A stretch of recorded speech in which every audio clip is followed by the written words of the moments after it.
Hi guys, Hyde here, and I'm going to be reviewing the first 3 tracks on this mini album, starting with the title track, Stamp on It. So after Step Back, which was released last year, I was really curious whether SM would continue with the same sound for Got the Beat given its lukewarm reception. But honestly, I never should have doubted SM's ability to commit to an unconventional and unpopular sound once they started it.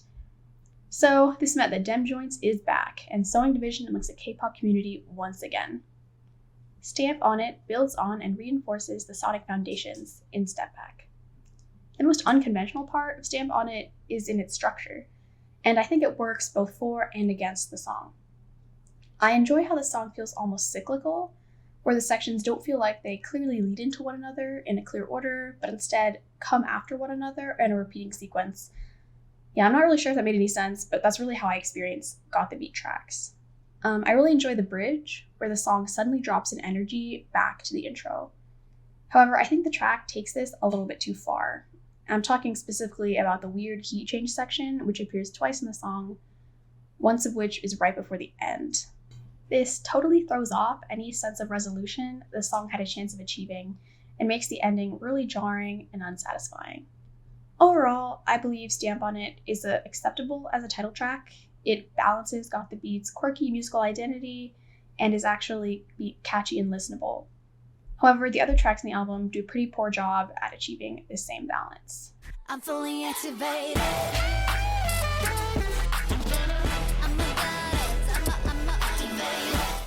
So the second track on this mini album was Goddess Level, which is just so baffling on so many different levels.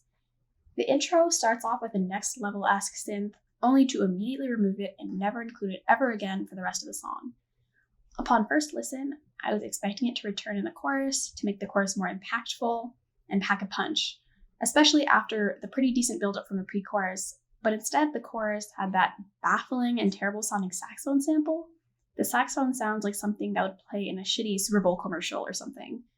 The choice to remove most of the instrumental in the second half of the first chorus is as a sort of anticlimax, just destroys the momentum of the track. There are lots of other bizarre choices throughout this track, and I won't delve into the details of all of them, but all in all, it feels directionless and confused and is utterly unlistenable.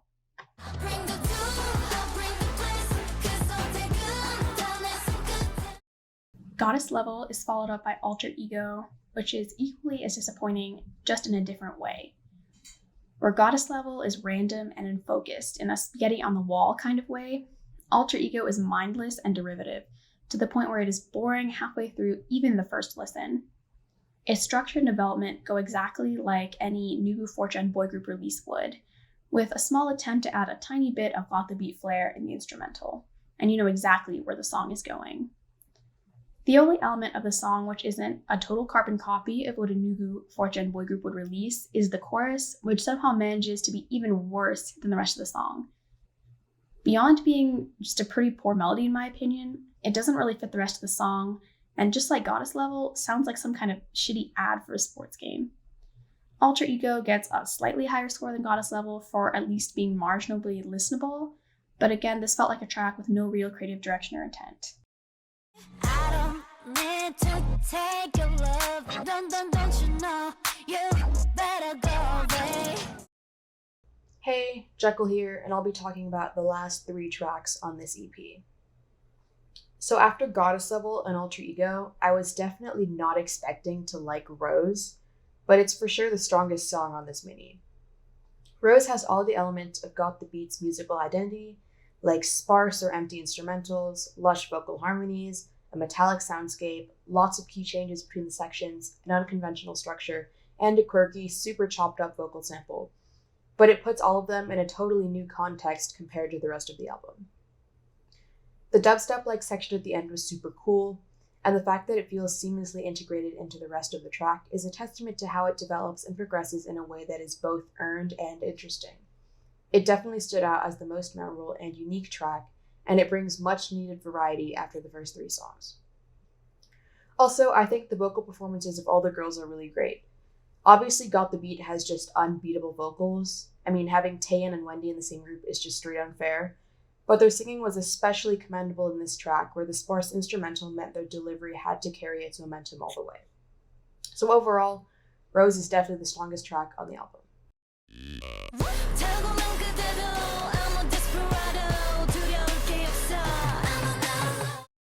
Coming right after Rose, Outlaw really drops the ball.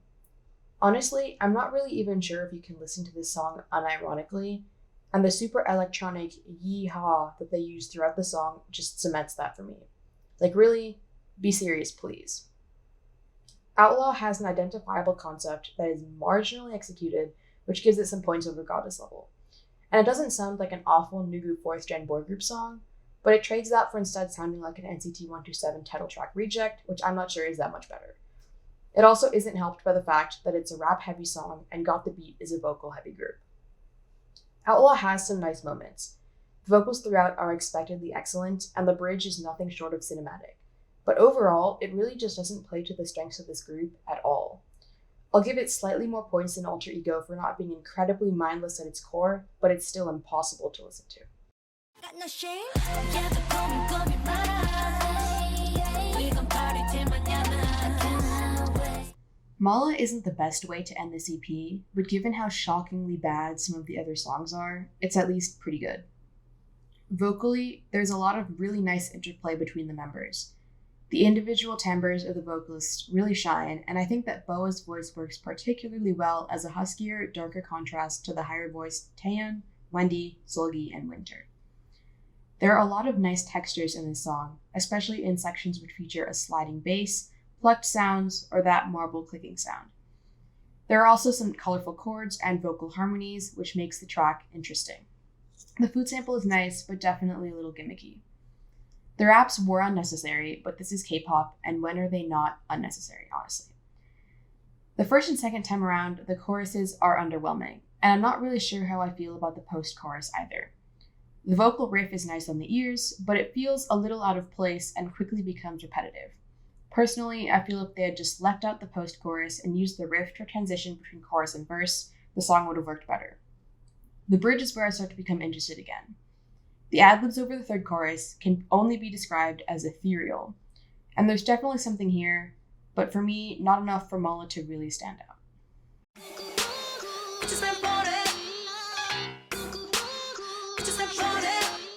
Overall, this release was about what I expected coming into it. Got the Beat was always this kind of bizarre, half-baked project from SM, and this album definitely reflects that.